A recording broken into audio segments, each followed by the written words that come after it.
Musical Talk at the Edinburgh Festival Fringe 2015.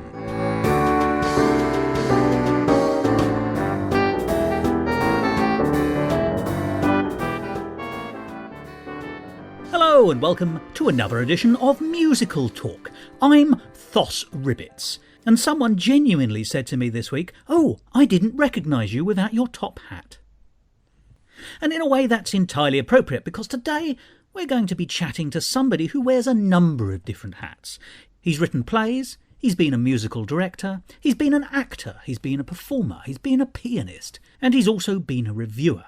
And more than that, he's been on Musical Talk before. He's an old friend of this programme, and he's a friend of mine. His name is Josh Clark. And you may remember, I spoke to him a couple of years ago when he was playing W.S. Gilbert in Gilbert and Sullivan the Musical in 2013. And then last year, he was the pianist in the orchestra of Funny Girl.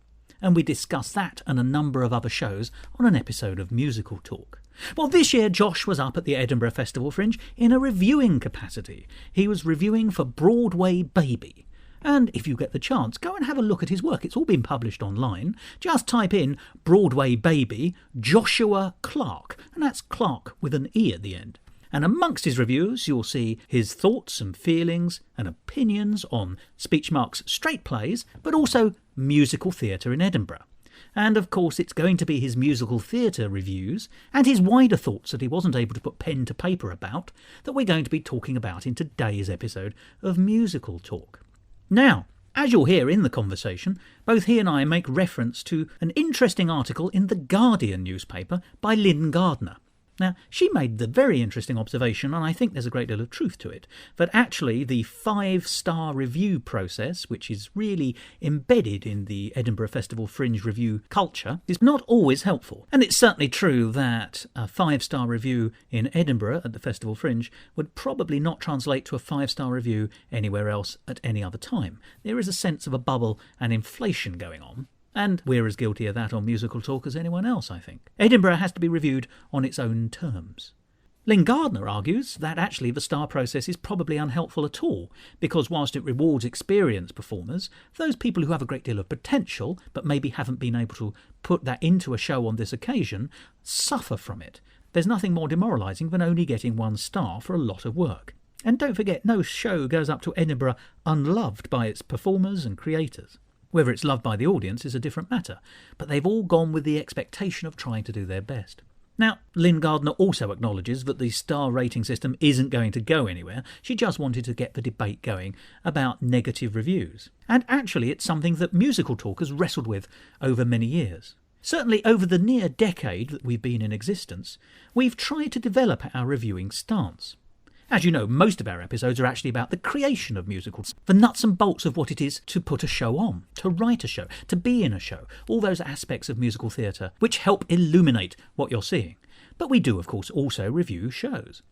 Now, it's perfectly reasonable to go to the West End and see the latest Andrew Lloyd Webber musical and be absolutely honest one way or the other. If it's a great show, say so. If it's not a great show, we'll also say so. I think the big boys are big enough to survive any criticism made by us. But of course we do try to be honest and find the good in things, even if we don't much like them in a West End production. However, Musical Talk has tried to develop a system whereby, for non-big West End shows, if on the whole we don't like a show, we probably won't review it. Certainly that's my policy.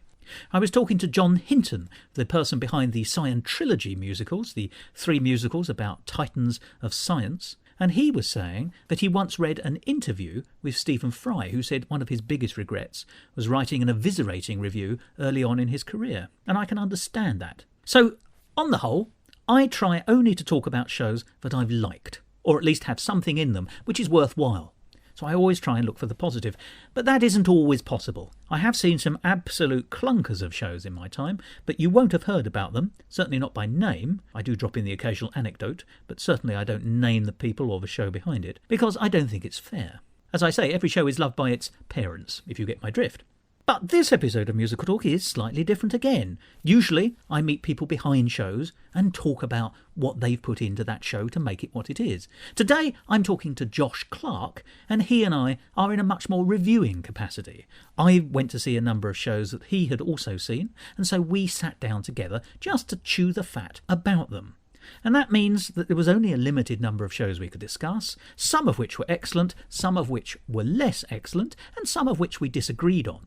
As a result, therefore, some of the conversation we have might be slightly negative. There's at least one show where Josh and I have totally different views. But the great thing about that is it goes to show that it's possible to have more than one view, and indeed, the views of a reviewer are no better or worse than anyone else's views. So in today's episode, he said, dragging this long preamble towards the actual meat of the conversation, Josh and I sat down in the Pleasance Dome and had a long conversation about a number of shows that we had seen both together or that we had both seen but at separate performances to see what we thought. And whilst not all the reviews are glowing, we're delighted that each of the shows that were up there. And also, I hope you'll be delighted by the range of shows we talk about. There's one show that you could describe was 200 years in the making, and there are shows which are absolutely super contemporary. So lie back somewhere you're comfortable. If you wish, take some form of relaxant, hopefully not a laxative, and enjoy this conversation between me and Josh Clark. Musical Talk. Josh, I say this every year, but every year it's still true, which is it's always a great pleasure to talk to you and to hear about what you've been doing up in Edinburgh this year. Yes, well, thank you very much once again for inviting me back. It's always a highlight for me as well, so delighted to be back on Musical Talk again. Thank you very much indeed. Here's the money. Thank you. Very kind. Usually in the past you've acted as in a musician's role or in an actor's role, performer in some way, and therefore you've been very high above me on a plinth because you're one of the creatives, whereas Yes. one of the parasites on the body, creative, which is what we reviewers are. But this year you've decided to descend to my level because actually, I joke of course, but you are actually up here in an official capacity this year as a reviewer, I think. I am. I think too many people have probably seen my previous performances and There was a petition, was it? I was unable to get myself into anything in that vein this year. Oh, stop, you're excellent. No, And yes, you can turn that's your right. hand to almost everything. Well, that's it. I mean, I've always liked to try lots of different things, so I wanted to come up in some sort of semi-professional capacity, as it were. So I was looking around and managed to get myself onto reviewing for one of the publications or websites one that of the big does that. reviewers here. One of the big ones, which has been fabulous, actually, saving a lot of money on paying for shows, but probably paying for it in terms of time and having to write them all up. But it's a privilege to do it. And as part of the shows that you've seen, in your schedule, you have seen, of course, a number of musicals and things that you get in here in Edinburgh quite a lot, shows which aren't quite musicals, but which are plays with music or have some musical theatre or musical theatrical element to them. And so today we're going to be talking about really those things you've seen, some of which I've seen too, and Yes. some of which I haven't. And I think we're going to start with a show that we've both seen, not at the same performance, No. but will give us plenty of things to talk about. And Yes. I think we should say that we were talking casually about this in a corridor a few days ago, and someone else who had seen the show decided that it would be a jolly good thing to drop in their conversational views as well. Yes. So this is obviously a show that people are literally talking about. What are we talking about here? So this is Persuasion, billed as a new musical drama. So obviously it's based upon the novel of the same name by Jane Austen. Now I mentioned in the review that I wrote of this that it probably is one of her least well-known novels. Yes, I think it is actually, although it has been turned into at least one film. Yes, I mean she only wrote I think 4 during her time, despite being one of the most well-known literary names in Britain, I guess. But one of her shorter novels is written about the same time as Northanger Abbey, so it's one of the shorter ones towards the end of her life. Which is the prequel to Downton, isn't it? Indeed, yes, and I'm sure there is some... It isn't, I do know. No, there is some version of Downton up here as well, actually, which I've not seen. There is indeed. But Persuasion, this adaptation comes from America and is fairly operatic, really. It is billed under the musical theatre section of the Fringe, but it is really operetta. Indeed, the company, I think, is the Chamber Opera Chicago. It is, which is a professional company, so you expect high things of them, and it's been quite a few years in the making. It was really the creative vision of one woman, really, Barbara Landis, Yeah. who's done a remarkable job in terms of the work she's put into it, having written the book, collected a lot of the music, which we both know is Yes. authentic the favourite period. pieces of the period, but favourite pieces of Jane Austen herself. It's from some of the bits of music are from her own sort of musical collection of sheet music, aren't they? I Yes, think, that's yeah. right, and the company have worked with archivists in Bath itself to research exactly the sorts of things that Jane Austen would have been interested in and what she would have actually listened to. So we've got some really authentic chamber music played by a wonderful orchestra. I think you're right to say authenticity is the attempt here. It is a fairly full reading of Persuasion, and we'll talk about that in a minute. As you say, we've contemporary from the period music played perfectly contemporarily with new lyrics. I think the lyrics have been taken as far as possible from the book or private letters. Yes. So Muslandis has incorporated and interpolated some private correspondence from Jane Austen into the text as well. Yes. So it's a very it's an attempt to be authentic. It's an attempt to be loving. It really is a labour of love, in fact, isn't it? It is. Yeah, very much so. I really was impressed by the amount of authentic text that made it into the dialogue, actually. So I read the book on the way up to Edinburgh to ensure I was well informed on it. You know, at least 50% of it, as far as I could tell, was from Jane Austen's own words, which is quite an impressive thing to do when creating a new offspin, as it were. Yes. Or spin-off, as we used to use. Or spin-off, yes. You've Very just good. become a civil servant. Thank you. I'll tell you more about that when you upgrow. Okay, nice. So, that sets the scene, and I must say I hadn't read the book, so I don't know the story. But the thing for me is, the reason I decided to see it is because it looked slightly different from the usual run-of-the-mill kind of musicals. You know, it looked full-on, and it certainly was. It looked to me that it was going to be sumptuous. There are a few YouTube clips of previous performances which looked very impressive. So I thought this is the kind of thing. And also, there's a trend developing, I must tell you, as you and I come up here year on year. We both spot things which are happening. Jane Austen is having a real fringe revival in the last few years. There was Jane Austen the musical last year by Rob Winlow. There has for the last 2 or 3 years been an improvised Jane Austen play called Ostentatious, which is always well worth catching. I notice there's another musical called Promise and Promiscuity, a new musical, which is it's supposed to be sort of Jane Austen-esque. They're very much trading on the Jane Austen concept. So Jane Austen is really, you know, she's big at the Fringe and has been big at the Fringe for the last 3 or 4 years. And so, but this is the first time I think anything sort of a genuine adaptation of one of her works has made it to the top of the heap. So, what did you think of it? Well, on the whole, I really enjoyed it. It was my first night at the Fringe this year, so it was one of the first things I'd seen, and it was the first time I'd seen a show in the very luxurious venue of the assembly rooms, wasn't it? And That's it is it's one of the grandest assembly rooms of the rooms available. Yes, very much so. Chandeliers and carvings. And, absolutely wonderful. So a great setting for it to be held in. A special mention to the orchestra, I think, first of all. I agree with you, absolutely. The orchestra were flawless. Well, they were the night I went. Very much so. You know, these are proper professional musicians at the top of their game, actually. Some of the piano work and the strings were absolutely right on the money. And these are intricate pieces. I mean, you know, this is 18th century music for the most part, and when you think of 18th century music, you think of, I must say this dreadfully, but you know, as a layperson, but sort of plinky-plonky, harpsichordy, Mozartian, which, whatever you think of it, is always fairly intricate. Now, it's obviously a bit more sophisticated than that, and the music that we got was actually of a much wider range, but it's not simplistic. No, not at all. And it was a fairly large size orchestra for the Fringe. I mean, it was a full chamber orchestra, so we had the full complement of strings, the woodwind, and a drum kit at the back, which was a nice modern spin on it. But yeah, very successful musically, for sure. As you say, a very faithful version of the text, so the characters were all there, as was much of the plot. I did notice, actually, Persuasion, the novel, has got 2 alternate almost endings. It's a little section before the end, which was an original, and then a couple of chapters which I do believe Austen wrote as well, but which replaced the original ending.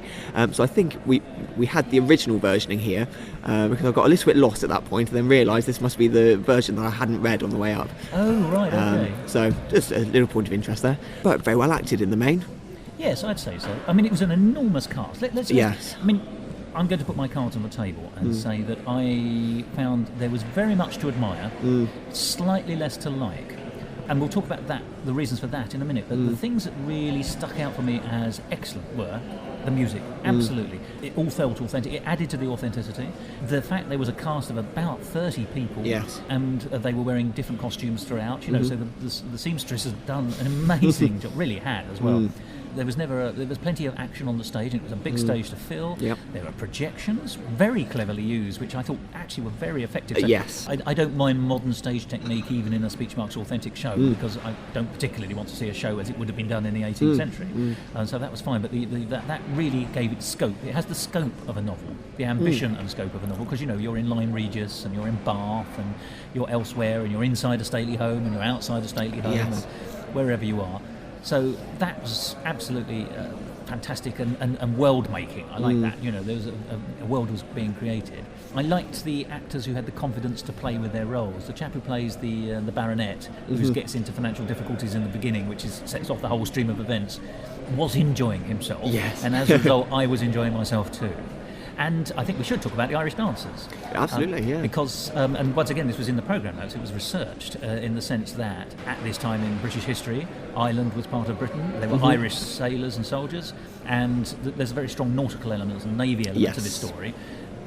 So we see Irish sailors on land in pub during some of their times when they're berthed, shall we say, or not at sea. And they do this fantastic, proper Irish dancing, which is as authentic as presumably it can be, because it would have happened. And so these two lads came on. I say lads, they were men, but they were young men, and did this fantastic Irish dancing, the no hands, all feet kind of kicking the air and jigging, to use the non-technical terms. And they looked fantastic. They did, however, come on twice more during the performance, to diminishing returns. I think the first time they really raised the roof and put a lot of energy into the show about halfway through, because it was a long show. But then the second time they were very good as well. But by the third time, when they come on and do a little dance with Anne, our heroine, I think the audience was thinking, get on with it. Yeah, well, the thing is, as you say, they were very accomplished, and in fact are semi-professional Irish dancers. I think they're still at university in America, but compete in international Irish dance tournaments and are ranked sort of 4th and 6th in the world themselves. So yeah, the level of that was fantastic to watch, and it really accompanied a few of the sea shanty songs really well. Got the audience going after a little bit of a lull, I felt. But yes, you're right, perhaps a little bit overused. So those are the things I liked best about it. What did you like best, before we talk on one or two of those things which may have not diminished it, but have made it slightly harder to swallow than perhaps I was expecting it to be? Well, I think two things. There were, as you say, a few performances that were completely immersive and looked as though the performers were really having fun with them. Yes. So you've got a pair of twins, or that's how you say it, isn't it? A pair of twins, that's right. That's the right number. One set of twins, that's right. These three twins. Two sisters, one set, who really brought a sense of fun to the piece, Yes, they I did. thought. They were playful, weren't they? They were playful, very giggly, so they were fun to watch. And there were some absolutely extraordinary vocal performances as well. Yes. There was a real strength and depth all the way down through the cast. It's a wonderful male ensemble, which a few of them had the opportunity to showcase their own individual talent from time to time. There was one particular fairly quiet member of the ensemble who had a couple of moments just to himself, and I don't know how to describe it, but the sheer skill of his opera singing, up to quite a high tenor, was one of the highlights actually for me. So to be honest, I think it was those little moments of standout excellence which brought it all together. Now, the reason I said that I admired it rather than quite liked it, I think, well, you've heard from me at least about what I admired, and you've just spotted your highlights. I don't want to be churlish when I say those things which I think worked against it, but I will say it had one or two things which troubled me. The first was its length. Yes. It did have an interval. It was advertised at running at 2 hours and 2 hours and 15, I think it was. Yeah, that's right. And was supposed to finish. It was quite a late night performance. Yes. And was supposed to finish at 1:45. We eventually got out at about 1:30 midnight. We had rolled into the next day, and the show therefore was essentially 3 hours. Now, a 3-hour show that finishes at 1:30 midnight feels like quite a long show, and it did. If I was making a criticism of it, and the easiest thing to fix is that I think it needs at least half an hour chopping out of it. And one of the ways that might be done is, this might seem counterintuitive for a programme about musical theatre, is to remove some of the songs. Yeah. Because there were a plethora. And they were wonderful, and they were varied, and they were almost universally well sung. I think no problem with that at all. But there was a touch that almost every couple of lines of dialogue we go into a song. And that can be quite wearing if that's the rhythm that's developing, and it did. By that last hour, that rhythm felt like, oh Lord, here's another song. And indeed I heard one of the ushers being asked by another usher in the interval, are you enjoying it? And he said, well, yes, I am enjoying it, but there are too many songs. He actually used a slightly stronger phrase than that. And he seemed to suggest, and there's some truth in this, that you could, the orchestra there'd always be a little intro to each song, so the dialogue would come to its sort of natural rhythm conclusion, and then there'd be a little introduction of music, and he said in his case he would just lie back rolling his eyes thinking, oh Lord, here comes another song. To be honest, I think part of the reasoning for that, thinking about it, is that this is an opera company, and you would expect a lot of aria. That's right, and it's been written by someone very well established in the world of opera rather than musical theatre. You make a very good point. And so to try and create ostensibly a piece of musical theatre, ostensibly, Jane ostensibly. Oh my! Yeah, I like what you did there. Yes. Oh dear. Yes, I think what we've ended up with is actually the music of an opera with the book of a musical put together without them completely marrying. This marriage isn't quite the one of Figaro, is it? No, indeed. Very good. I think you've put your finger, by Jove, I think you've got it, as they say in another show. I think that might be true. You're right. It is, because I appreciate it is slightly churlish to be complaining about the number of songs, but it is a light opera. Yeah, because that would traditionally be just completely sung through, wouldn't it? Yeah. But it did have dialogue. Oh yeah, recitative or whatever it's called. There was also a framing device which I didn't think was necessary, which is that actually Barbara Landis, who I think all praise to her. There is no doubt she's done a wonderful job, and this show deserves to exist and deserves to be enjoyed. She also played Jane Austen herself, which is the framing device, and Anne. Now, there is the age-old question about whether the right quality of singer will have the right age for the characters. This is the old idea of Carmen often being cast as a larger lady or an older lady or both. Barbara Landis is by no means old, and she's certainly a svelte woman, I'm sure she'll be delighted to know. But she's not quite in the age range of Anne in the book. But she does play Jane Austen as well. So this framing device is, you see Jane Austen not feeling tremendously well in her 40s, and then her nephew and niece turn up with Auntie Jane tell us a story. And the story she decides to tell is every page of Persuasion. They were very tolerant children because they seemed to enjoy it for 3 hours. But I didn't think you actually needed that. I think the piece is strong enough not to need a framing device. So I'd have actually liked us just to got into Persuasion and get on with it. And it somewhat can pull focus when every now and then your central character, Anne, suddenly reverts to being Jane Austen. This is a very small point, but it did enough to pull me out of the text. And you could comfortably dispose of that, I think. Yes, I think you're right. I didn't mind it initially as a plot device. I thought, okay, this is interesting, and actually what they have tried to do in creating the work is to give a lot of praise to Jane Austen, and it is a celebration of her, isn't it, with the music and the faithfulness to the text and the use of her personal letters, etc. Well, she runs through it, doesn't absolutely, she? Absolutely. A golden thread. Golden thread. I think, as you sort of allude to there, the way that they affect that on the stage isn't always consistent. They start off by making the costume changes between Jane and Anne, the way that they're going to distinguish between these two roles, whereas that gets a little bit lax towards the end, and it doesn't always happen, and so you don't always distinguish fully when these switches are taking place. But you're right, I think it could be left out without not to the detriment of the actual piece. In terms of the performance of Anne, again, if we're going down this line of authenticity, really it is the one thing that isn't quite authentic in terms of the playing age of the character. And you did briefly just hint at the voice that's been written for Anne, actually, and you mentioned Carmen there, and Carmen is quite unique in some ways in the opera world for being written as the leading lady part, but being written for a mezzo soprano rather than for a genuine top-end soprano. Because right, that's really interesting. I didn't know that. No, and genuinely that's what the main leading lady roles are written for, top sopranos. In 1875, what a radical move. Well, yeah, indeed, and very few mezzo parts are written as the lead. And I think that is part of the problem here, that Anne has been written as a mezzo-soprano rather than you would expect a 27-year-old young lady part to be a soprano, I think. Which, yes, I think you would, actually. To some extent, it's almost as though the part of Anne has been written for Barbara Landis to perform. I wouldn't in any way criticise her for that, because it's No. a labour of love and it's Absolutely, her baby. yeah. But I do know what you're saying. Yeah. It sets it apart, therefore, Yes. slightly from what might be seen as a convention. Yes.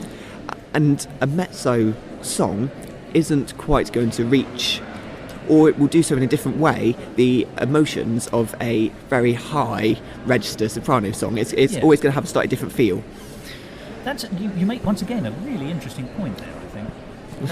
I'm so glad you're here, because Thank you. I wouldn't have been able to nail down what these little points are. But I think we both agreed that there's such a lot of good in this piece. Yeah, absolutely. And it has had a history, and it deserves to go on further. But it's like everything else. It could be made slightly better. It could be, and it would be interesting to see how it would come across with a totally different cast.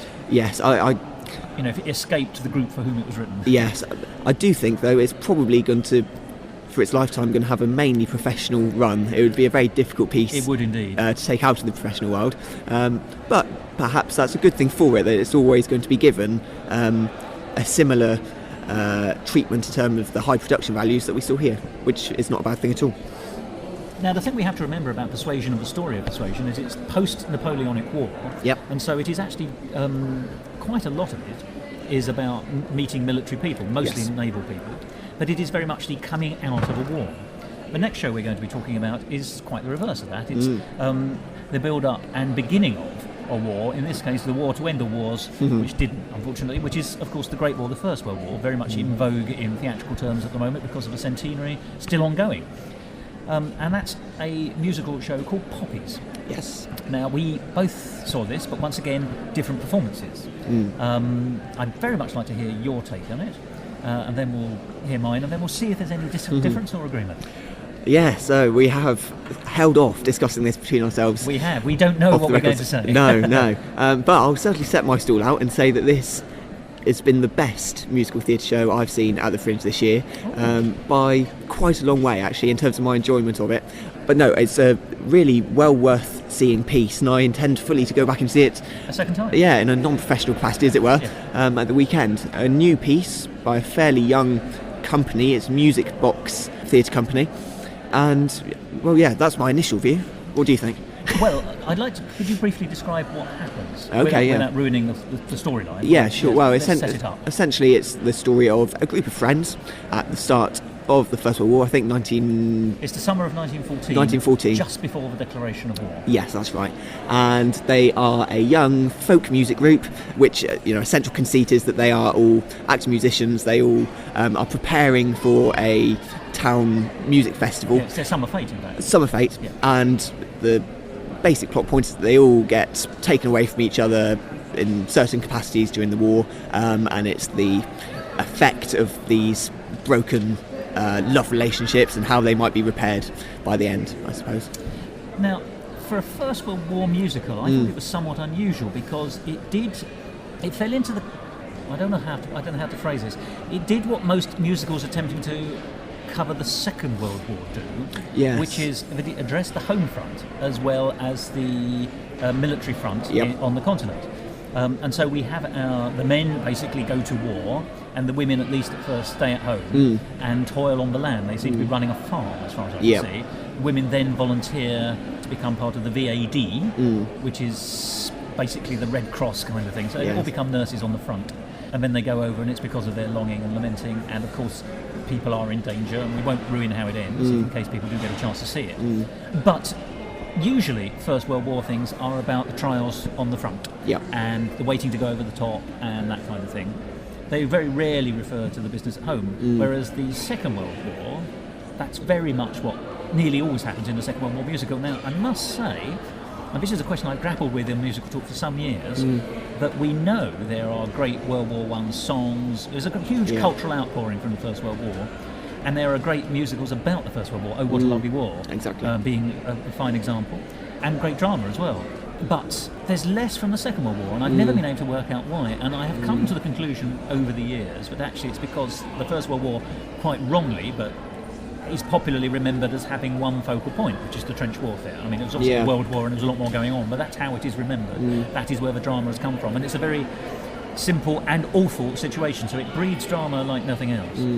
The Second World War is over the world as well, but in so many different planes and so many different worlds, and there are whole wars going on that different countries concentrate on because their troops are involved in, unless, you know, in Britain we know what parts of it. If you talk to a British soldier and an American soldier, they will have quite often very different recollections of the Second World War and understandings of the Second World War, because the spheres of the war were quite often in different places geographically, let alone anything else. And you've got the home front as well, which gives it that extra dimension. The home front in the First World War is harder to portray. So, the reason I say all that is because I found I didn't enjoy Poppies at the same level that you enjoyed it. And I will be honest with you, it wasn't the music. I thought the music was very enjoyable. I'm not a great fan of folk particularly, but it fitted the piece tremendously well. And there were a number of styles. I mean, I think the character's name was Lenny. He sings as rather almost a military musical march, is what I would describe it as, when he's all eager to sign up, and that worked really well. And it's an unusual form of music in a folk context, actually, that kind of tune as well. It's not quite papa, but it was certainly it was, as I say, a military music hall kind of march. I think it's the best way I can describe it. And so I thought the score worked very well. I didn't like the plot. Now, I, to some extent, agree that is the one thing that ever so slightly pulls it down. I say ever so slightly, just because, obviously, for a fringe show, we're dealing with very particular time constraints. Yeah, of course. Apart from Persuasion, of course. Which was the 18th century in real time. That's right, yes, indeed.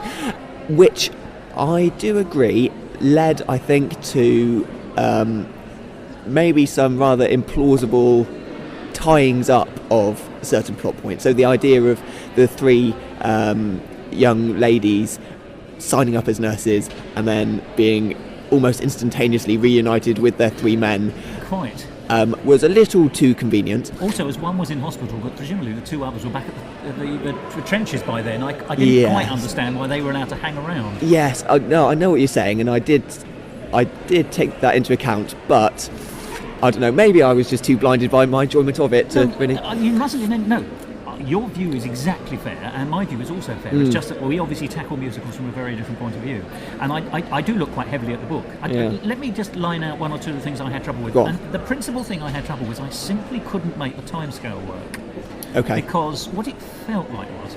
It sounds dreadful, but it felt like someone had written this and put all their knowledge of the First World War in slightly higgledy-piggledy. And in a few cases made a bloomer. I mean, I must say, right at the beginning I had to grimace because one of our characters learns of the outbreak of war because a friend tells him, and he says, yes, he heard it on the radio, which in 1914 he would not have done, as there was no radio service until 1922. Okay. And unfortunately, you can overlook that once, but then they keep using radio bulletins to let you know where you're up to, what's happening throughout the rest of the piece. So for me, I just cringed every time the radio came on because it couldn't have. And they mocked up the sound effects to make it sound like an old crackly 1920s, 30s broadcast, but I thought, no, this cannot have happened. It simply, for me, it lost all authenticity for me at that moment. Then, and this sounds really snotty once again, and I hate doing this, but it was like all the things that happened in the war happened at the beginning, because quite early on, the men go to war, the women are left toiling the land before they start missing their chaps. That's all fine. Emotionally, perfectly happy with that journey. That makes perfect sense. But they sing this song. It's a good song about how the women are taking over, and the country is now run by them. Which is working class women, I believe that song was very good. And I like the song, and I like the sentiment, and it wasn't true in 1914, which is because they sign up, they're in a PALS battalion, the boys, and that only happened at the beginning of the war because suddenly everyone realised entire villages were being destroyed in one fell swoop. So they stopped that quite quickly. So they were in this PALS battalion, in the cavalry, I noticed. So it's still in 1914, possibly early 1915. And yet the women weren't the women didn't start taking all the roles until conscription, which was 1916 in the First World War. I know this is, you're saying, well, you could say, well, Thomas, you know the details too well, and that's why this doesn't make sense to you, but the war wasn't homogenous for me. So there was talk about conscription, and so I thought, oh right, we're actually 2 or 3 years into the war then. Time has, it's moved on. I thought that made more sense. And one of the chaps complains about his leaky boots in the trenches, and as I joined the cavalry and had a song about riding a horse for the king, I thought, well, they're not using the cavalry in the trenches, are they? Well, unless I know the generals were bad in the First World War, but they weren't that stupid. So I thought, all right, well, we move on from that first stage of the British Expeditionary Force, which finishes in about 1915, and we move into the trench warfare. So everything seemed to be saying 1917 to me. The end of the war wasn't in sight. They were all getting very dragged down. The women were taking the roles. They eventually get themselves into the VAD, as we were saying, and that allows them slightly awkwardly to have being reunited, as you said. But so I was genuinely struggling to make this timescale work. And then there are other things, I must say. I don't criticise them for this because the costumes are difficult to run by, but the women were wearing trousers. They were dressed as land girls, which is very much a second. They had the band in the hair, and they were wearing trousers. And that's a Second World War thing. Right. It's certainly true that women worked on the fields in the First World War, but trousers would really not have been worn by women in that period. So I was also... just lots and lots of little things, and at the end I concluded it was 1917, which would have worked nicely if it weren't for the fact that the whole play ends with them all meeting again, because they've all managed to get leave at the same time to practice their folk music for the summer fete of 1915. Yes. And I thought, hang on a minute. So I know that's really picky, but for me the narrative was a mess, and because it was a mess, I couldn't believe what was going on dramatically. And that's not to say the emotional journeys of the characters weren't nicely portrayed. There was one other slight thing that surprised me. One of the chaps goes to a brothel in France because of the stress of leading his men to their death. Yeah. I understand that. His male friend, who's also in the trenches with him, gets all very snotty and Puritan about it. And then later on, it's the Puritan's fiancée or girlfriend, it must have been fiancée, I imagine, tears the Puritan off a strip for judging the chap. Now, I can't, even in 1915, I don't think the most liberal girl in the world will say, my best friends, because they're all friends, the women and the men, chaps cheated on her with a prostitute in France. I think you should overlook it. I couldn't buy that. I didn't. I tell you, do you know what I concluded in the end? I fretted about this for a good couple of days. Yes. When I worked out, and I don't mean this rudely, but it felt like someone had written a Second World War play because it had the home front and the foreign, it had the radio making announcements and the declaration of war, and all the things you would put in a Second World War play. And I just wondered if someone had quickly adapted it for the First World War. That's what it felt like. And I'm so sorry because you loved it and I didn't. And I'm really, really very sorry. Once again, I agree with you. The songs were great, the performances were fine, the book let the whole thing down for me. Okay, well, there's no need to apologise to me. I've got no professional investment in the show at all. But I will certainly try and do my best to put forward a case for the defence of this thing, because I do take those points on board, and perhaps if I was slightly more on the ball with my own knowledge of such things, perhaps those would have rankled a little bit more, actually, because I happen to think those radio broadcasts were absolutely genuine. But no, that's all right. It's a valid point you make, because for lots of people watching it, they will probably come to those same conclusions, actually. But to defend the writing, there is another element of it, apart from the historicity of it, if you like, which is the sort of emotional side, and I think that was done actually pretty well, certainly in comparison with anything else I've seen in Edinburgh so far this year. For a new musical, I thought that it was very well character driven, possibly to its detriment in light of what you've said, but there are 6 characters, we get to know them all pretty well delineated. That's right, and all very well developed actually in a short amount of time. So that's one thing. Yes, forgive me. I'm not damning the whole thing. No, at all. No, I know. And you're right. Each one has a character journey, and that character journey is sufficiently authentic emotionally and interestingly as a viewer. So do carry on. One similarity actually that we can draw between Poppies and Persuasion is that it was more or less written by one person, and it was the actress who played May in the piece, Laura K. Thompson, was the writer of the piece, wrote the book, if you like, and the songs as well. At the same time as giving some absolutely fantastic performances of the songs, might I add. And so in terms of what she's produced single-handedly, it's a great achievement. Yes. I mean, anyone who can dredge from nothing, nothing into something, I think deserves applause. And I don't want her to think, if she's listening to this, anything that I'm criticising the entire enterprise. Well, no, and I think what you've mentioned are things that can be gone back to and fiddle with. Yeah, and I don't think it would take much doing to just sort out those historical aspects. Yeah. So I think that would be all right. You've just come on holding a newspaper. It's easily solved. yeah, indeed. And actually, let's talk about some of the songs for a moment, because these are all very young performers out of drama school, I think, within the last few years. And the songwriting is superb. One particular song, Love Me, I think it was called, was a finalist in this year's Styles and Drew new songwriting competition, and I think I said in my review was really the emotional linchpin of this piece, and it was sung with such regard to each individual word, which you don't often see in a musical, that I was really absorbed by that. And it wasn't the only song that achieved that effect. There were quite a few of the solos and company numbers that were truly immersing and gave a genuine emotional response, which I haven't experienced all too much in a great number of shows. I get very strongly the sense from you that the show reached out, grabbed your lapels and pulled you in emotionally into its heart. Yeah, it did. I think that is hugely down to the performances of the cast, which to a man and a woman were superb. I don't think there was a weak link in the piece which took us along completely with them. And they were hugely versatile in their performances as well, because not just acting, but they were, as you say, actor-musicians. Yeah. And they could play lots of different instruments. I mean, you know, forgive me, there was a trombone, and then a guitar and a violin, and you name it, it was there. Piano. Mm-hmm. And different people would roll up and do different things, and then someone you'd seen playing one instrument would go off and play another. So. Yeah, absolutely. And even the theatricality of certain numbers. You mentioned the one where the men were just joining up, and they're on horseback, and they're singing about doing it for His Majesty's men, I think it was. And you know, it sounds a little bit cheesy to actually break it down and describe it, but putting it all together, it works tremendously well, where they go into sort of slow motion and you get these strobing lights and everything, and it really is very evocative of going into battle. It needs to be seen to be fully experienced, but a really standout moment there, I think. And as always, characters suffer and characters break down, and all the things you would expect from any piece about a war.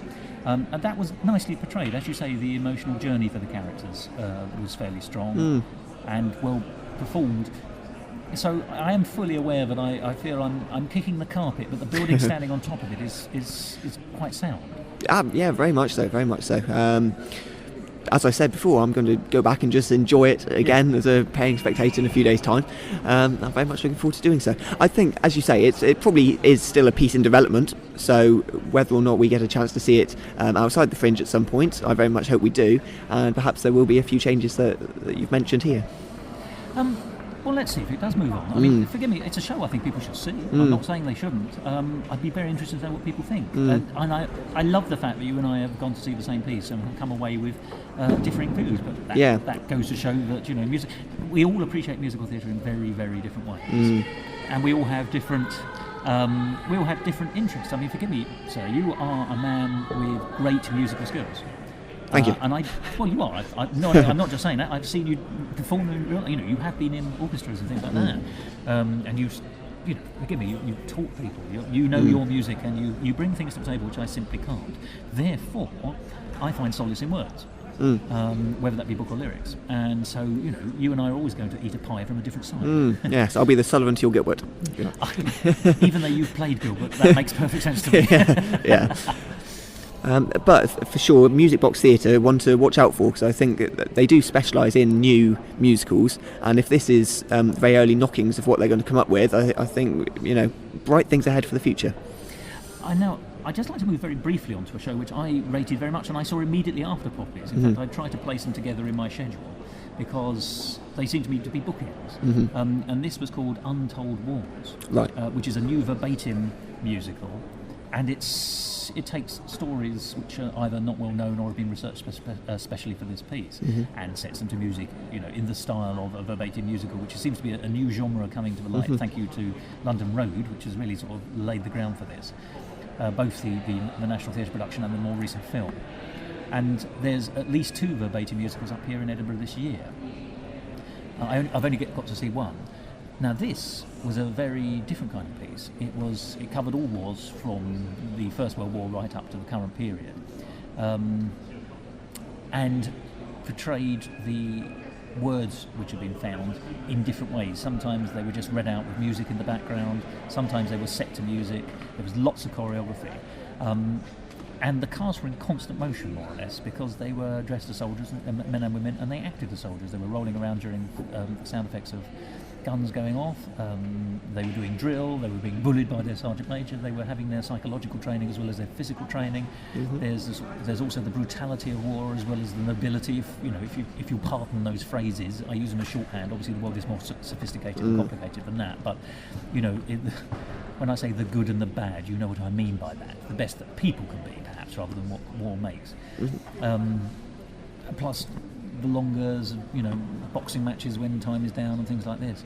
I don't want to dwell too much on it, but it was also about military life, and it was also a musical.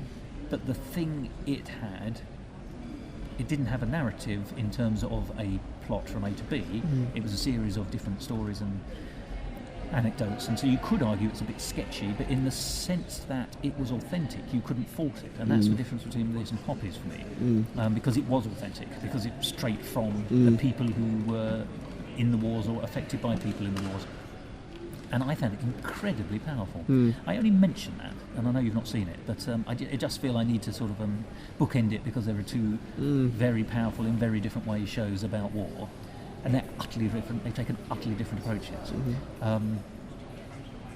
I would certainly recommend Untold Wars. In fact, possibly the best evening out would be to see Poppies followed by Untold Wars, because they are literally about 20 minutes apart. Right. So, and also about 100 yards apart. Okay. So you can move from one venue to the other. I did. Yeah. So, Oh well, I may well do that then when I go see Poppies again. yeah, that would be really interesting if you did do that. But we've seen other shows together. We have. Yes, we saw another new musical the other day, which was called Iolite, the musical. Before we even start on this, can I tell you I had huge concerns about this musical before we went in? Did you? Yes, and I'll tell you why. It's a very simple, stupid... it's actually almost down to a font. Okay.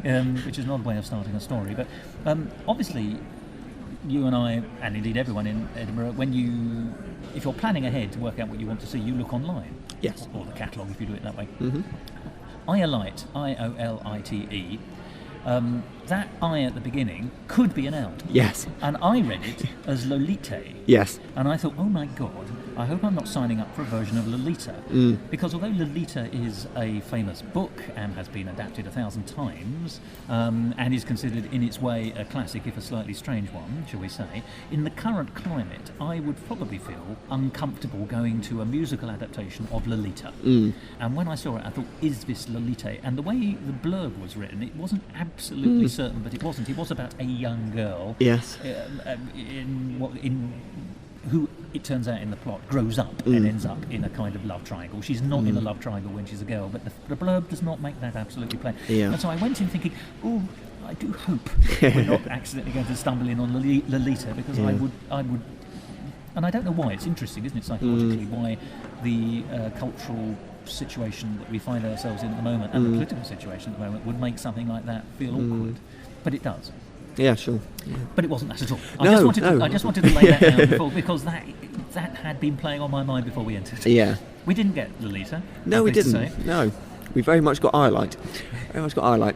So as I say, again, a new musical. Again, a young company, just starting out. So I suppose we ought to sort of preface this particular part of the conversation by emphasising that this is, early days for sure, and potential for, shall we say, better things to come. I'm not sure. Oh yes, I think so. Yes, quite. There's a tree to be grown. There is a tree to be grown. There was, good elements of this show. Well, we both liked the music. We didn't did, and from our conversation already, that does seem to be a theme of the most successful elements of the things we've seen this year. It was billed, this particular show, as being a musical trio with a violin, cello and keys. Unfortunately, we did just have the cello and keyboard, but they did a sterling job on their own. I didn't miss the third member of that little orchestra, funnily enough. Because No, they did very well. Yeah, and I think we've said were very much the heart of the success of the piece. To measure its positive points, that is exactly where it was. They were as you would expect, in synchronicity with each other. And that combination of keyboard and cello, Yeah. I find very evocative. The cello is one of the most emotional instruments, certainly within the strings, of any orchestral instrument, and I think we're both in agreement that particular sound of a cello really did carry a lot of the emotional resonance of the piece, didn't it? The underscoring and the music is where the emotional bed is in this piece. Yeah, I think that's fair. Now, we both are very keen. There's been quite a lot of talk this year about the grading system of the stars, which is used here in Edinburgh, and almost exclusively in Edinburgh, isn't very helpful to those organisations that don't get top marks. No, that's right. And we on Musical Talk quite often don't review things that we don't particularly like. However, in this conversation, we do want to talk about the shows that we've seen, and we want to be positive and helpful where shows haven't quite hit the mark. So I'd just like to say that, and I know you feel exactly the same way and have said so publicly yourself. Yes. Before we go any further, we weren't that impressed by the book. No, and I think on this occasion I'll be in more agreement with you about that, just because I think for me personally, in a slightly more obvious way than the Book of Poppies, it does tend to control everything. Yes, I think that's actually fair. It starts off in a fairly promising way. I've mentioned that the premise of the thing, it's fine. It makes sense, doesn't it? A fairly traditional love triangle setup. There are some fairly bizarre and very extreme plot twists. It swerves. It does. There's a few handbrake turns. Yeah, that's right. Which perhaps on paper make for an interesting idea. You would just perhaps think that in development they might have been smoothed out a little bit. Yes. But perhaps this is still a piece in development and they will be ironed out a little bit more going forward. The plot, in a nutshell, is a girl who has an unhappy childhood, or rather has a mother with mental health difficulties, I think is how it's eventually revealed. She's actually, in the first instance, portrayed as just being a cruel mother, but actually later on we realise there are mental health difficulties, which I think puts a very different complexion on it. Yes. And we had been led up a garden path, I think, particularly as briefly at the beginning, at least a kind of narrator character who blames the mother for the state that the child is in and therefore will grow up into. Yes, well, sorry to interrupt. No, I think there probably is scope for a very interesting psychological reading of Iolite as a character who's been brought up with this situation with her mother, who then placed herself straight into this abusive relationship with a chap who has got different problems but with similar effects in a way. In this case, it's uncontrolled anger and drink. Yes, alcohol. That's right. Yes, so you're exactly right. Yes, I mean that psychologically is actually where it's most interesting. Yeah.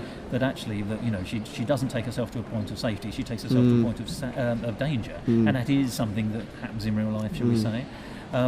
She works in this office with a friend of hers and someone who's clearly turns out to be a conniver who's trying to break down her relationship because. I must say this unaccountably, this conniving woman fancies the womanising wife beater. Yes, it's unfortunate. It is. And manages to create the breakup. And then, but there's a sort of the manager of this department rather likes Iolite as a childhood friend. And now fancies her as an adult. Yes. So, she has a safe harbour to fall into, as it were. And that seems to happen. But then there's this very odd denouement, which I don't particularly want to reveal, but relies on the drunk who's gone on the wagon getting drunk again. Yes. In a way, it didn't ring true to me, but and then it all built up to its fiery ending. Yes, very much so. It does finish on a top crescendo, doesn't it? For sure. It does indeed. Yes, quite. But yes, I agree. I think there are a number of quite pleasant songs dotted throughout, Yeah. which perhaps break up the plot that we go through. But looking at the positives, Yeah. you made a very interesting observation there, and it's one I absolutely agree with. If you sat down and looked at this on paper, the psychological journeys of the characters are quite interesting. They need to be highlighted anyway. In particular, I think one or two of the other characters don't quite ring true. Yeah. But you can see her situation and the trap that she's in and the trap that she remains in. So there's a lot of good. It just needs a few more drafts. I think, actually thinking about it now, perhaps the piece needs to decide whether it is going for an absolutely honest and real depiction of Iolite as a human being in the real world. Because authenticity again. Authenticity again. Because to some extent it almost has the feel, especially with the setup of the very opening, of it feeling almost like a fairy tale. In a sense, in the world of fantasy. I think the narrator has added to that. Yeah, I think those frame devices give it that sort of feel. in a way, isn't it? It takes you away from the truth of it. Yes, and I think if it was to push itself into being more of a, almost a moralising piece which uses overblown characters with a vestige of humanity in, but very clearly, archetypes, if you like. It could also be something there. Yes, and the extremes might make more sense in this overblown world. A bit more operatic in that sense. Maybe. Whereas, again, perhaps we keep making links. Perhaps like Persuasion, we've got these two half-formed genre ideas or concepts which don't quite work together. I think, once again, Josh, blimey, here's more money. Thank you. You're doing very well. Very good. But seriously, these are very interesting insights, because I think I agree with you. Yes, it's almost a failure of tone in a sense. That it hasn't veered left or right, and it needs to do one or the other. Yeah. I think that's probably all we need to say on Iolite, that it has potential. I would like this group to do more. I think they absolutely need to continue writing music. And let's see what the future brings. Yeah, absolutely. Let's stick with this piece as well. Develop it a bit more. Oh yes, absolutely. Get a dramaturg in. Get a dramaturg in. Just ask for feedback as well. Yeah. Get people in as an outside eye, and maybe we'll see it again next year. Iolite 2. She's what might you like to talk about next? Okay. Well, there are a number of other things I've seen which perhaps don't fall into quite such a traditional classification of musical theatre as we know it, but a couple We're of a broad church. We can accept absolutely. But a couple of pieces that do interweave songs to a greater or lesser extent and are on the bill as musical theatre. So it's certainly within the musical talk remit, I think. I'll talk briefly about one I saw last night, if I may, which was called The Great Downhill Journey of Little Tommy. What a fantastic title. It is, isn't it? Very intriguing, for sure, and it was only at the end that I realised that this was a co-production between the company from Belgium and the Theatre Royal Plymouth. So, as I've mentioned before on here, that I'm from Plymouth, so that's quite a nice little tie-in personally. And on a serious point, the theatre down there does work a lot with outside companies to develop their work, and you can certainly see, with that knowledge in mind, how this company has been nurtured to create a piece which has got very worthy merit of standing as a theatrical piece on its own. I only make that distinction because it is intended, or it's something of an experiment actually musically, written by these two friends who met at university, who shared an interest in a very broad variety of musical styles and genres. Their experiment was to see how they might be able to turn a rock concert into a piece of musical theatre, or also how well a musical theatre piece can be pushed towards being like a music concert.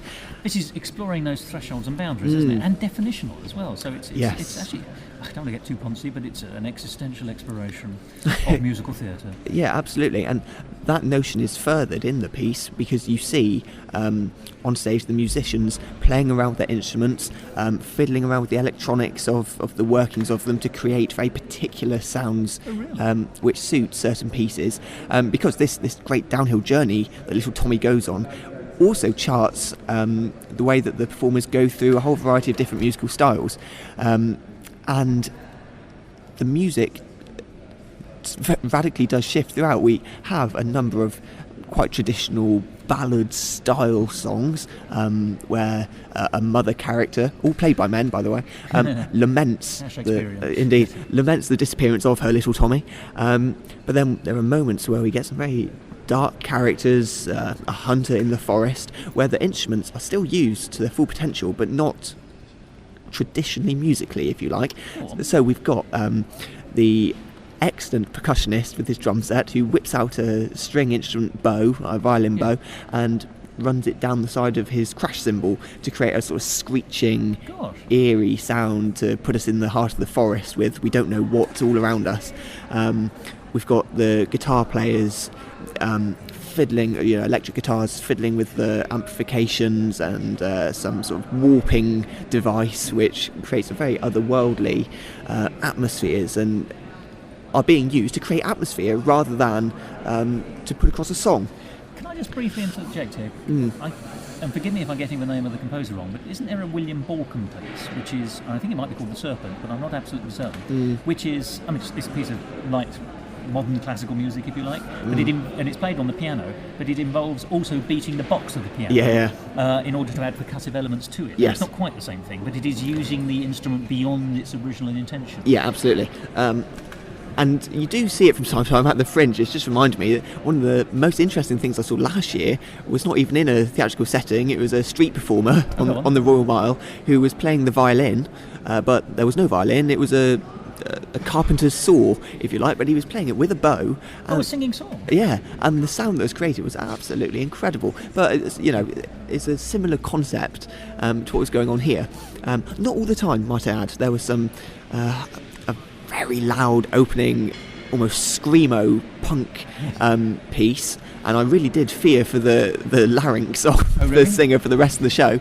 But he was wonderfully vocally versatile. Actually went straight from this very abrasive song into a very sweet falsetto depiction of little Tommy, who's a young boy. He was the hero too. Indeed, anyway, yeah. Well, he played a whole variety of characters. But I would recommend this piece just for seeing the vocal dexterity of the whole four of them, actually. So, bearing in mind you set it up with this conceptual idea that it was exploring the difference between a concert and musical theatre and what makes one and the other and how to traverse from one into the other and back. You've explained some of the things, but what did you draw from it? Is it a successful experiment? Can it be done? How can it be done? Because if we were talking intellectually about this, and we were before we started recording, the obvious thing, if someone has a concert and you want to turn it into a kind of musical, you would give it a narrative. Yes, there is a narrative. Yes. Certainly. It is quite, forgive me, it's going to sound very sort of poncy, I suppose, but come on in, the water's lovely. Thank you. It's quite a post-dramatic piece in a way. It draws attention to the theatricality of itself. We've got I believe meta is the word that people are now using. Yeah, meta-theatrical, I suppose, because there are rolling subtitles above the performance area throughout, although it's not sung in a different language. And the performers themselves make reference to the subtitles at times. There are some very protracted and awkwardly long pauses at certain moments. But deliberately so. And on one occasion, the performer that seems to be stuck in a fit of despair can only move on when the subtitles move on, and he's glancing up at it, and his previous line of dialogue is fixed there, which means that he's got to stay in this state of emotional despondency until whoever's controlling the subtitles allows him to move on, which is quite interesting in terms of who's running this and who's the speech marked. And this is a figurative narrator, then, isn't it? Yeah. So someone directing. There's God in the machine, but that's right. Yeah. So there are lots of questions which this production sets up in terms of theatricality. Which is very good. There is another layer to this, which I should mention, which is the live drawing element. That's right. You mentioned this before we started recording. It sounds absolutely amazing. Oh, it's fantastic. And this is sort of the first thing you see. At the very back of the stage, there's a roll of paper, as far as I can tell, which spans the entire width and is drawn upon by a performer behind the screen, if you like, who we never see until the very end, but uses an artist's a sort of Asian paintbrush technique to create these wonderful images which chart each particular episode of Tommy's journey down the hill, so that by the end we've got this full journey mapped out, and it has particular resonance in certain songs. There's one where Tommy is reflecting on the decision he's made to leave home and have I made the right decision, and it does get quite I don't know, it taps into quite a moral or deep it does. questioning about what is best for us as humans. Is it best to strike out on our own, or is it best to stay and surround ourselves with the people? The macro from the mic. Yeah, it very much does. But anyway, while this is being sung, the artist is drawing a road or a path between all these elements that are hitherto unconnected and joins them all up.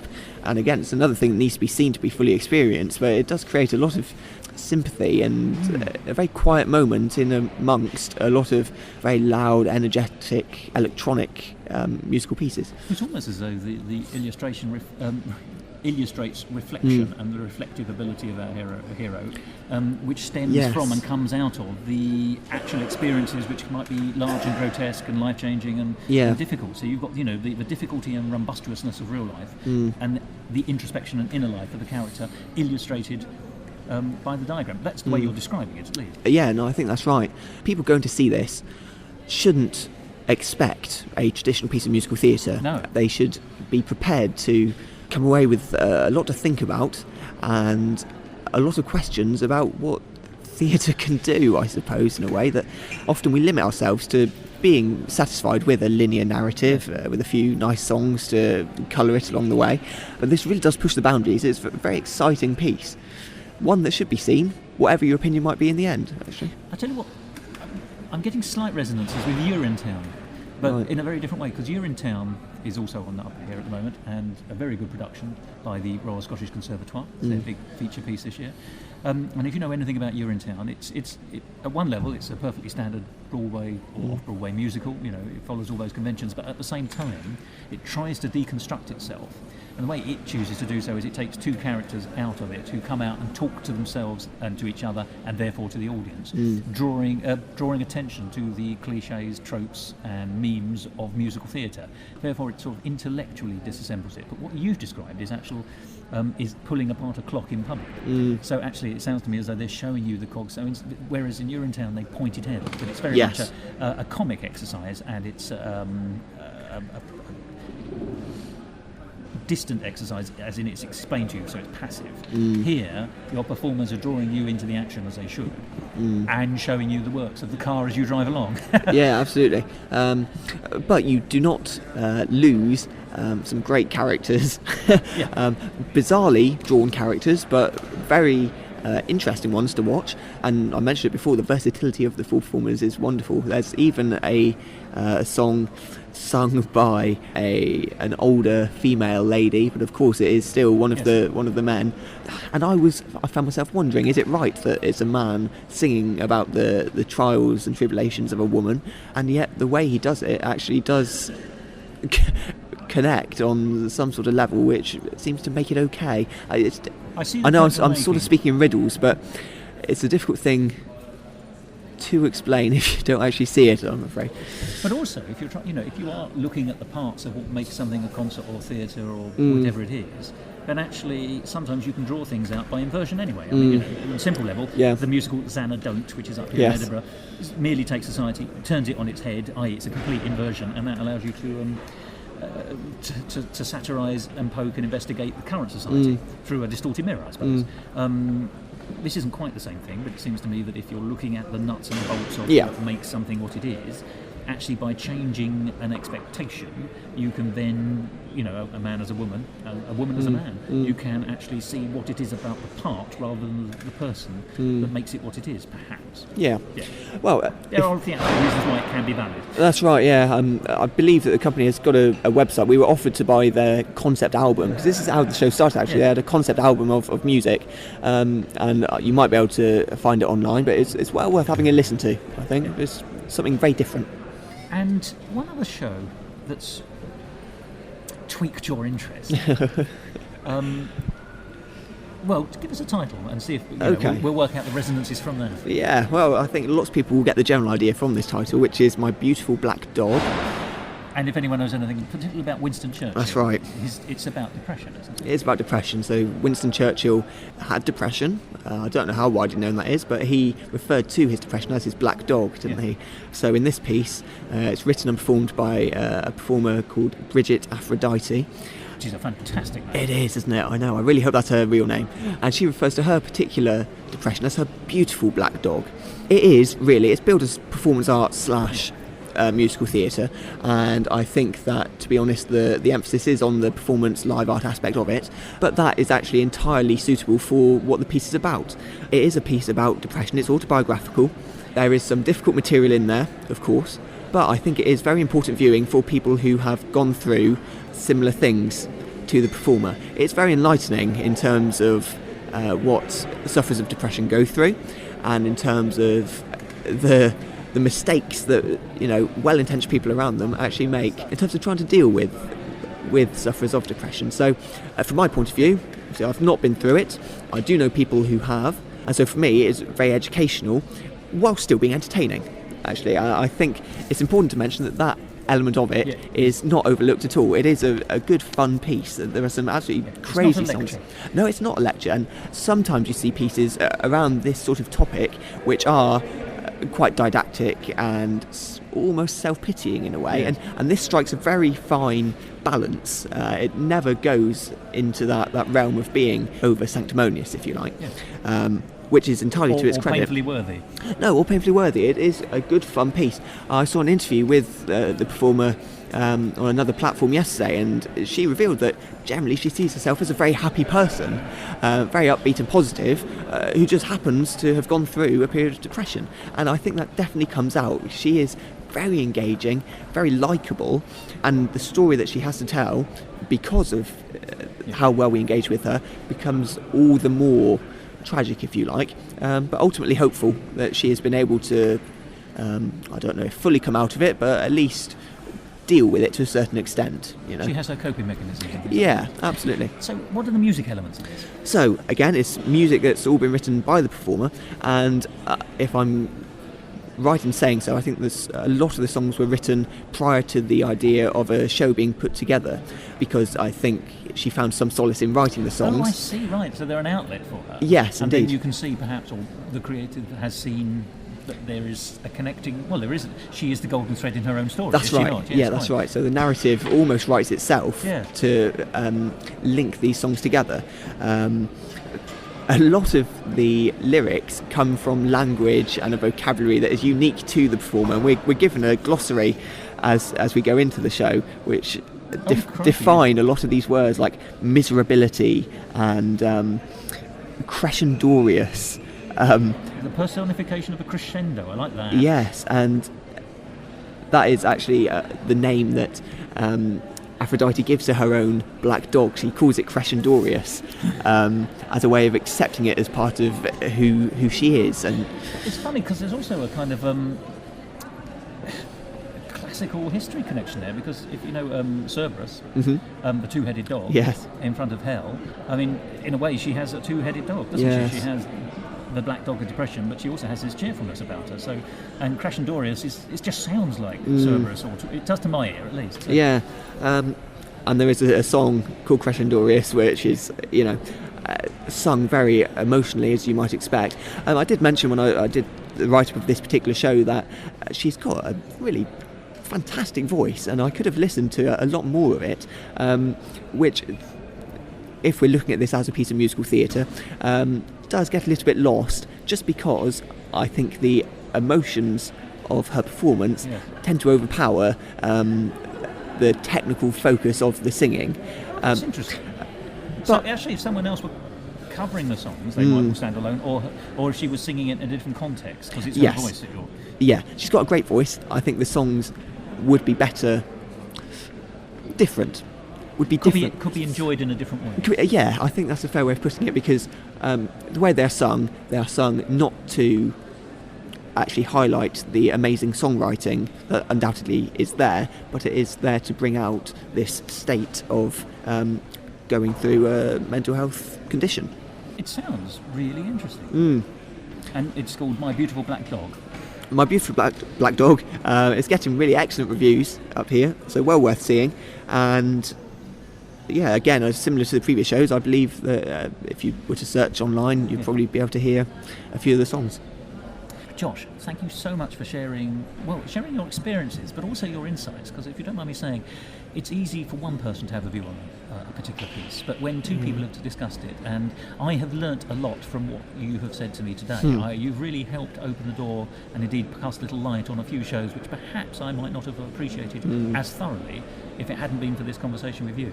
So thank you so much for talking to me and Musical Talk. I hope that we can do it again in the future. I also hope that you continue to enjoy your time in Edinburgh. Yeah, well, thanks again. I mentioned at the start, thanks for having me. I always enjoy it. And it is, as you say, good to talk about it, because a lot of the conclusions I've come to here, I hadn't really thought about until speaking about them. That's right. So, yeah, thank you very much. Hopefully see you next year. Thank you.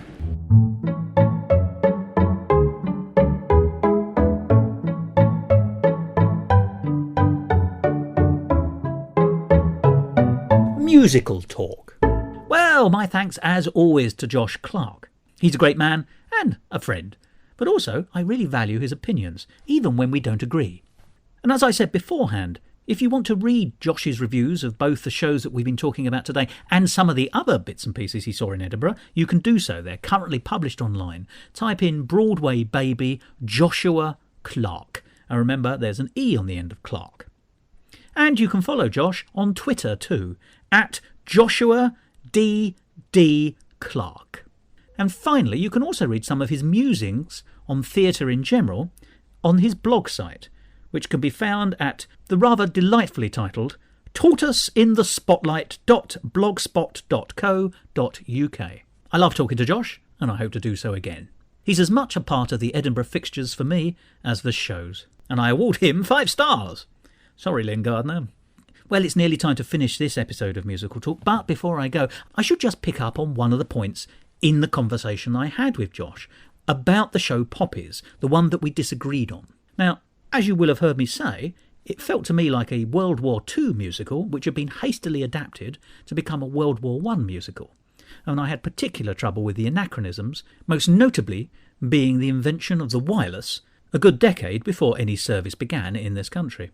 Well, as it happened, and not on the record at all, I happened to meet one of the performers in Poppies in the Golden Mile. Not so surprising, really. He and I had a very brief conversation about the show, and I asked him about those 2 points. And he confirmed to me that the show had been written deliberately as a World War I piece, so it wasn't a conversion, if you like, from a separate war. And he also said that the writers and the cast were aware of the anachronisms about the radio, but they had decided that they couldn't think of any other better way in order to advance the plot in narrative terms, so they used a bit of dramatic licence and used fictional wireless bulletins from the as-yet uninvented radio to help push the plot along. I found that very interesting. I'm not going to comment on it again, but they're legitimate creative decisions, and you can pay your money and you can take your choice as to whether you think they were good or bad. And that's all I've got to say today. I'm sure you're delighted to hear that. Not quite true, of course. I do have a couple more words to say. They're not difficult to guess, but I'll give you a clue. They rhyme with hood and sigh. And they're coming up now. Goodbye.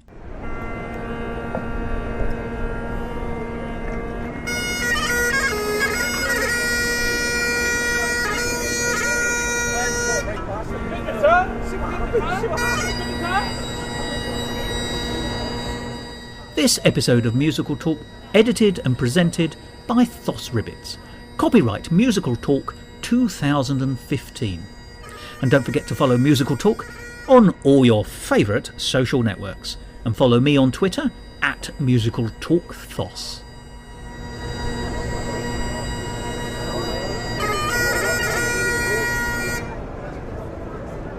I noticed there's another musical, it's called...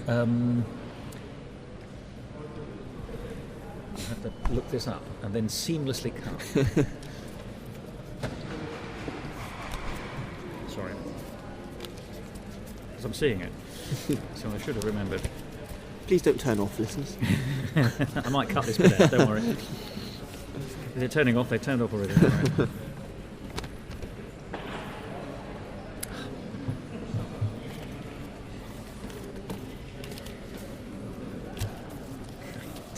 And that's how to do it. Right. called Promise and Promiscuity. Aha.